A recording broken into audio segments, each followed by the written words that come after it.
Live radio, hey ho, there we go. Anyway, my next guest is rather super duper. She is somebody who loves cats.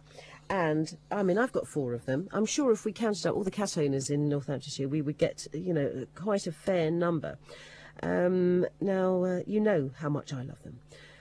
And, they're just everywhere, aren't they, cats? And you develop a cat voice and you talk to the cat and do all kinds of things. But you'll understand that I haven't written any books about them. I don't get time at the moment. Well, Marilyn Edwards is now on... Well, she's done... How many have I got here? She's got 4. I've got 4 books. 4...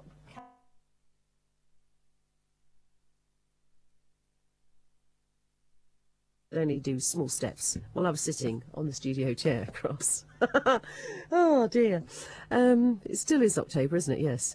The Cats on Hutton Roof, Cat Tales from Moon Cottage, The Cats of Moon Cottage, and The Coach House Cats. And they are just delightful with lovely little illustrations in. And they're those little books that you think, yeah, I can stick that in my handbag and read it. So with a little bit of luck and a lot of hope this morning, we should have Marilyn Edwards, who's my guest. Hello, Marilyn. Hello, Sue. How are you this morning? I'm very, very well. The sun is shining. We've had torrential rain for days on end, so it's a good day. I know. And, of course, it's great for cats because on a Sunday morning they do the thing, don't they? Yes, they absolutely do. And they get so miserable when it's pouring with rain. One of my cats is a Bengal, and she just yow, yow, yow all day long when it's raining. Where did you first decide, to have this sort of stem of love of cats from? For me, it was as a small child. We always had a cat, and they were always tabby, and they were always called Timmy. Oh, well, regardless of gender or anything. Yeah, absolutely. Yeah, why not? Most of my childhood, we always had cats, and but I personally always thought that I was a dog person, and I'm now absolutely convinced that there's no such thing as a cat or dog person, that lots and lots of people, at least, are just animal lovers, and you can be both of these things. But I did actually think I was only dogs, and then when I joined up with Michael in my early middle age, he got an old cat, already resident, and I was desperate to get a dog, but because we worked terribly long hours living and working in London and commuting back to Hertfordshire, he said, no, it wouldn't be fair, you need another cat. And we got a young kitten, and that was what really started me wanting to write the books, because I'd never seen anything so astonishing as this girl kitten's ability to attempt to seduce Michael's old, war-torn, neutered Tom, who hated her at the beginning, as lots of old cats do. They don't like new feline additions at all. Well, some of them don't. Yeah. And, I mean, it was a completely unashamed exercise in the seduction by a young girl of an old boy. Well, there's nothing wrong with that sometimes, is there? So you've got 3 cats altogether, have you? No, I've got 4 now. You've got 4 now? Yeah. Oh my gosh. Yeah. And they are?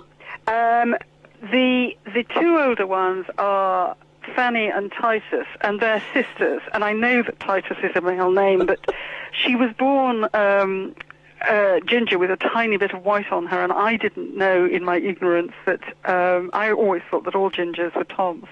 But actually, if there's any white on them, they can be female, and she was a female. So wow. by the time we christened her Titus, it was too late to change her name.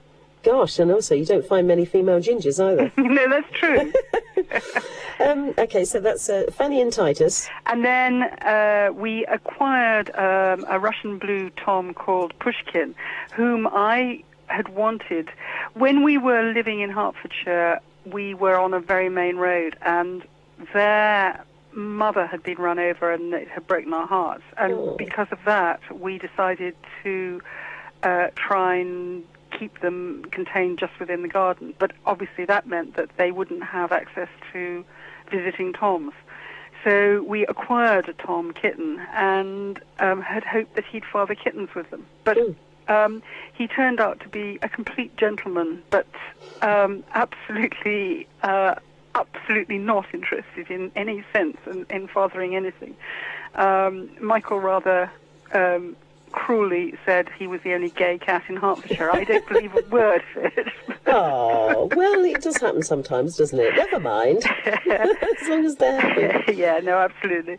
And then the fourth cat was a young Bengal black kitten, and I got her with the hope that she would then have kittens. But because the semantics between four cats can be quite tricky, there is definitely a finite number of cats you can have in any one household, I think, before, a certain amount of territorial unhappiness.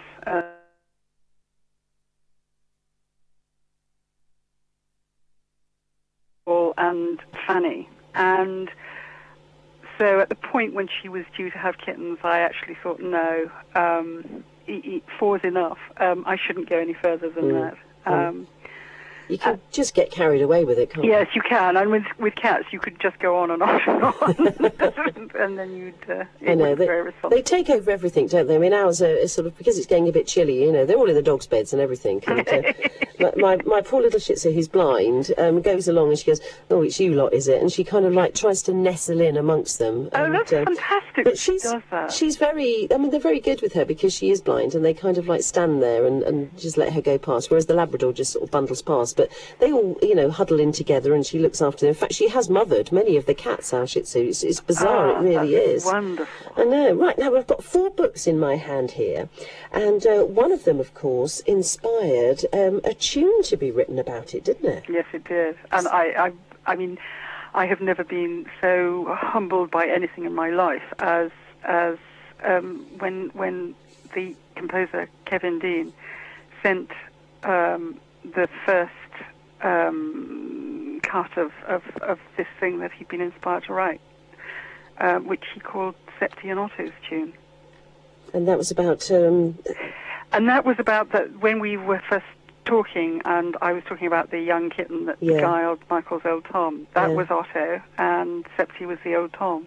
Mm. And they had a wonderful life. And Otto eventually went and did find herself a full Tom because poor old Septi wasn't up to the job, and had kittens. But rather tragically,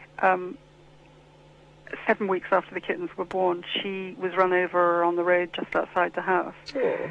And Kevin was really moved by this. And in fact, at the end of the story about the cats, Septi then mourned her very badly. And about 6 months later, I mean, he was by this time 19 years old, so it's a pretty venerable age. But he then got cancer and died of cancer. Which makes the book sound very grisly, but actually there are lots of things in between these two very sad events that were wonderful and joyful and lovely. And Kevin Dean wrote this remarkable piece of music which encapsulates the joy that they had together, and then the death of Otto, and then Septi's twilight years, and then Septi's death. And when I first heard it, it just brought tears to my eyes. It was amazing. Oh, no. You see, anybody who's not fond of cats will think that we're all absolutely bonkers, but there are so many people that are, because I know you were telling me at one stage when I was on the email to you that you get so many emails because of your books from people in East Anglia. Yes. No, it is absolutely extraordinary. It's East Anglia, Norfolk, Lincolnshire, that area is just...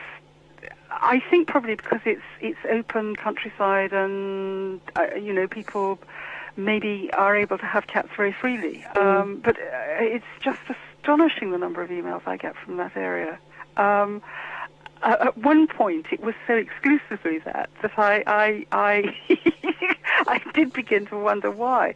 I mean, I think also perhaps it's a self-fulfilling thing, because that area is a very popular area for owning cats.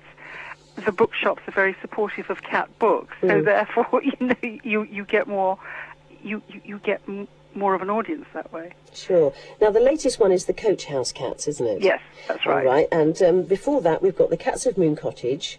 That's the first one. That's the first one. The Cats... More cat tales from Moon Cottage, and then the Cats on Hutton Roof. That's right, which was a terrible pun, of course, on... Cat on a hut tin roof. My village is called Hutton Roof. I should explain.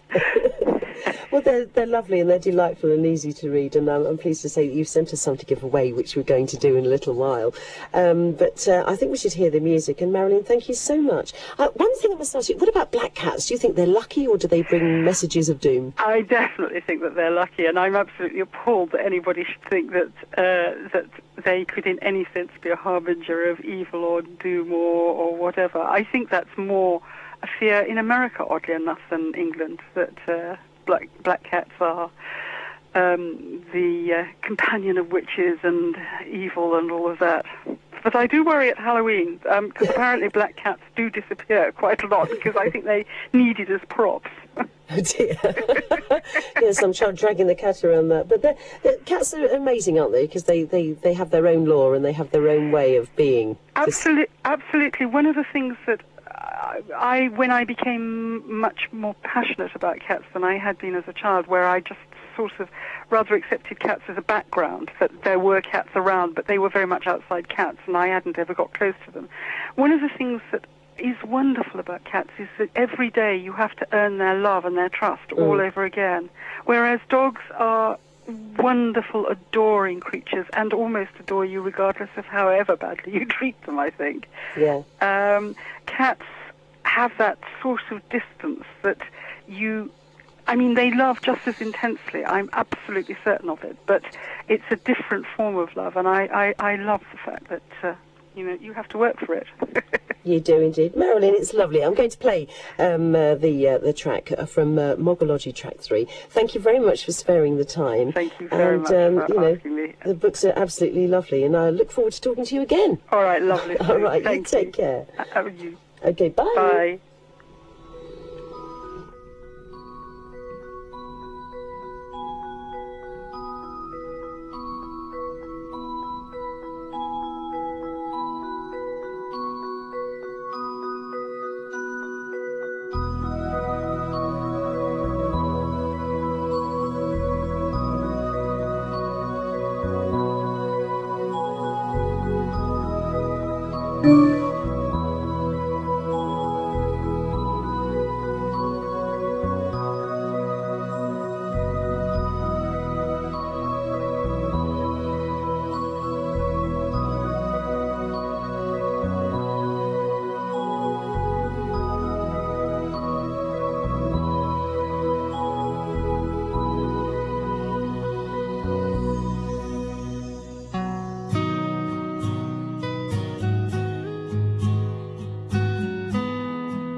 That's Otto and Septi's tune from Mogology by Kevin Dean.